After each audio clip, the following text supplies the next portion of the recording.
ఇవాళ ముఖ్యమంత్రి రేవంత్ రెడ్డి గారు ఒక కొత్త బొమ్మను ప్రతిష్ఠ చేసి ఈమెనే మీ తెలంగాణ తల్లి అని చెప్పడం నిజంగా మనందరికి కూడా అవమానకరం.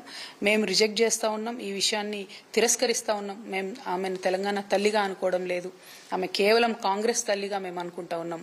సోనియా గాంధీ గారు పుట్టినరోజు కాబట్టి ఇవాళ కొత్తగా విగ్రహం పెడతాను నేను అంటే, మరి ఆ సోనియమ్మ ప్రకటన వెనక్కి తీసుకుంది కాబట్టే ఇవాళ వందలాది మంది బిడ్డలు చచ్చిపోయింది నిజం కాదా అని చెప్పి మేము ఈ ముఖ్యమంత్రి గారిని అడుగుతా ఉన్నాం.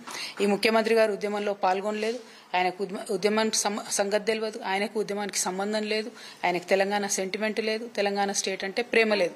కాబట్టి తెలంగాణకు ప్రతీక అయినటువంటి బతుకమ్మను ఆయన తీసేయడం నిజంగా కూడా బాధాకరం. ఇది మేము ఖండిస్తా ఉన్నాం. రేవంత్ రెడ్డి గారు వెనక్కి తీసుకోవాల్సిందిగా డిమాండ్ చేస్తా ఉన్నాం.